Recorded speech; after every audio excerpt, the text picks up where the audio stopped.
Bismillahirrahmanirrahim. Assalamualaikum warahmatullahi wabarakatuh. Perkenalkan, nama saya Hanifa Ramadhana Rahmiati. Di sini saya dari kelompok 5 ingin mempresentasikan tugas IP yang judulnya Peserta Didik dalam Islam sebagai Pelaku Pendidik Islam. Dalam pendidik Islam, peserta didik menempati posisi penting sebagai subjek untuk proses pembelajaran. Islam memandang peserta didik tidak hanya sebagai penerima ilmu saja, tetapi juga sebagai insan yang aktif mengembangkan potensi fitrahnya untuk mendekatkan diri kepada Allah Subhanahu wa taala. Oleh karena itu, memahami pengertian, kebutuhan, dimensi hingga konsep pendidikan seumur hidup sangat penting dalam membentuk karakter peserta didik yang utuh.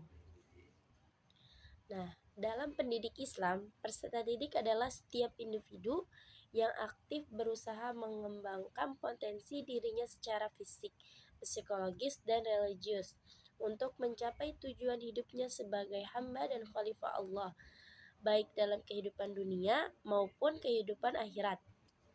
Nah, secara etimologi, peserta didik adalah anak didik yang mendapatkan pengajaran ilmu. Secara terminologi, peserta didik adalah anak didik atau individu yang mengalami perubahan perkembangan sehingga masih memerlukan bimbingan dan arahan dalam pembentukan kepribadian serta sebagai bagian dari struktur proses pendidikan. Adapun yang saya tahu, peserta didik tokoh pandangan ulamanya seperti Ibnu Sina.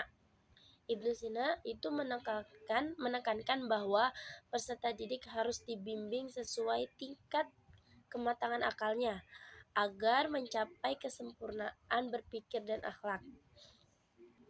Tujuan peserta didik dalam Islam untuk apa sih? Nah, tujuannya itu untuk mencapai ketenangan iman, ilmu, dan amal, menjadi insan yang berakhlak mulia, dan mengembangkan potensi sebagai khalifah di bumi ini. Nah, yang kedua, yaitu pengertian peserta didik dalam Al-Quran. Apa sih pengertiannya peserta didik dalam Al-Quran itu? Dalam pandangan Al-Quran, peserta didik dipandang sebagai anugerah dari anugerah dan amanah ya dari Allah Subhanahu wa taala yang harus dijaga dan dikembangkan secara holistik. Ada yang tahu holistik itu apa? Baik, jadi holistik itu konsep yang merujuk pada pendekatan yang mempertimbangkan keseluruhan sistem.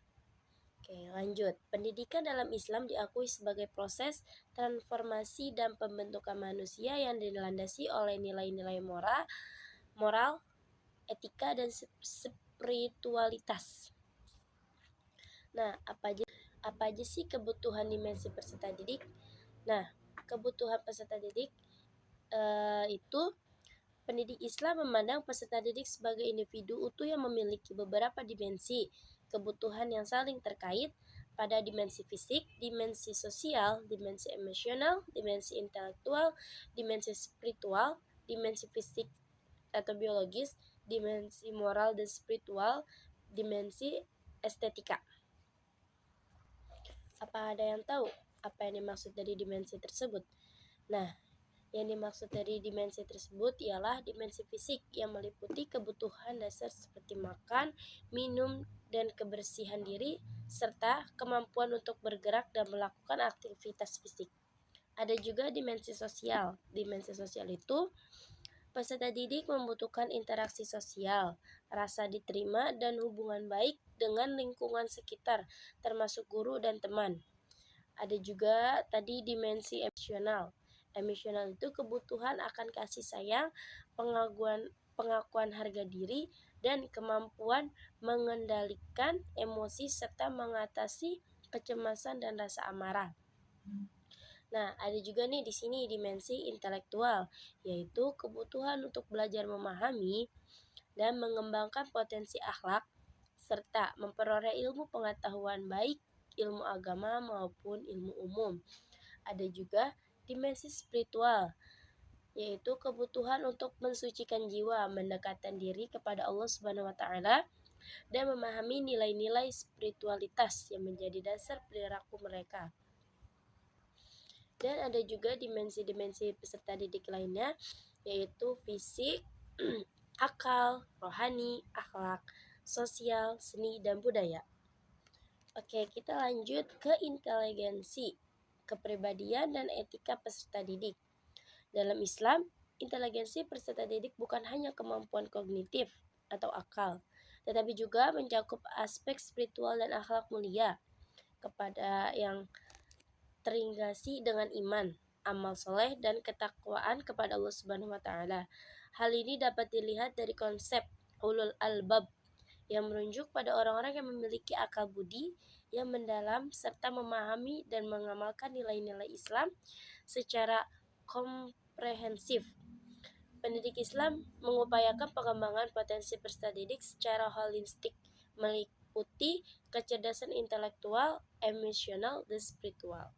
Oke, untuk pembahasan selanjutnya akan dibahas oleh teman saya. Terima kasih. Assalamualaikum warahmatullahi wabarakatuh. Perkenalkan, nama saya Mauza Isra Pratama.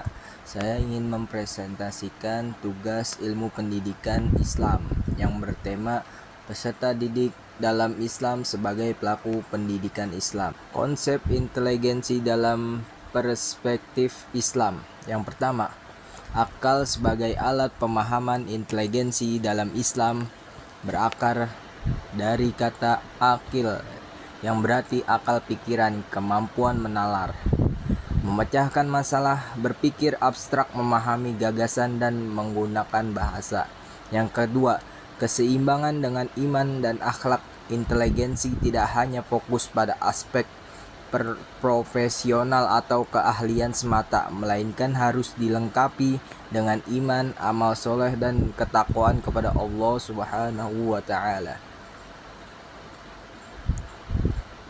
Yang ketiga, tujuan akhlak mulia. Pendidikan Islam bertujuan untuk membentuk individu yang memiliki akhlak baik, kejujuran, tanggung jawab, kedisiplinan, dan empati sosial yang mencerminkan aplikasi nilai-nilai agama dan kehidupan sehari-hari.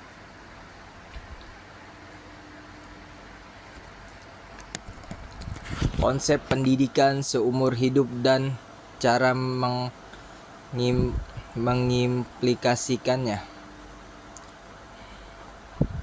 Konsep pendidikan seumur hidup dalam Islam merujuk pada proses pembelajaran yang tidak berhenti dari masa kandungan hingga akhir hayat. Didasari oleh kewajiban menuntut ilmu sebagai bekal dunia dan akhirat. Implikasinya adalah kesadaran untuk terus belajar dan mengembangkan diri di sebagai aspek kehidupan, baik spiritual, intelektual, maupun sosial, serta menjadikan setiap individu sebagai anak didik potensial untuk meraih potensi diri secara optimal. Konsep pendidikan seumur hidup dalam Islam. Yang pertama, kewajiban menuntut ilmu. Islam mewajibkan setiap individu muslim untuk menuntut ilmu, thalabul ilm, sepanjang hidupnya, sebagai disabdakan sebagai dalam sebuah hadis. Yang kedua, proses berkelanjutan. Pendidikan seumur hidup dalam Islam dimulai sejak manusia dalam kandungan, fase prenatal, hingga meninggal dunia, fase postnatal. Seperti dalam pepatah, tuntutlah ilmu dari buayan hingga hiang lahat. Yang ketiga, tujuan spiritual dan duniawi. Tujuannya adalah mengembangkan potensi kepribadian manusia secara optimal, mempersiapkan diri untuk kehidupan di dunia dan akhirat, serta menjadi khalifah Allah yang bijaksana.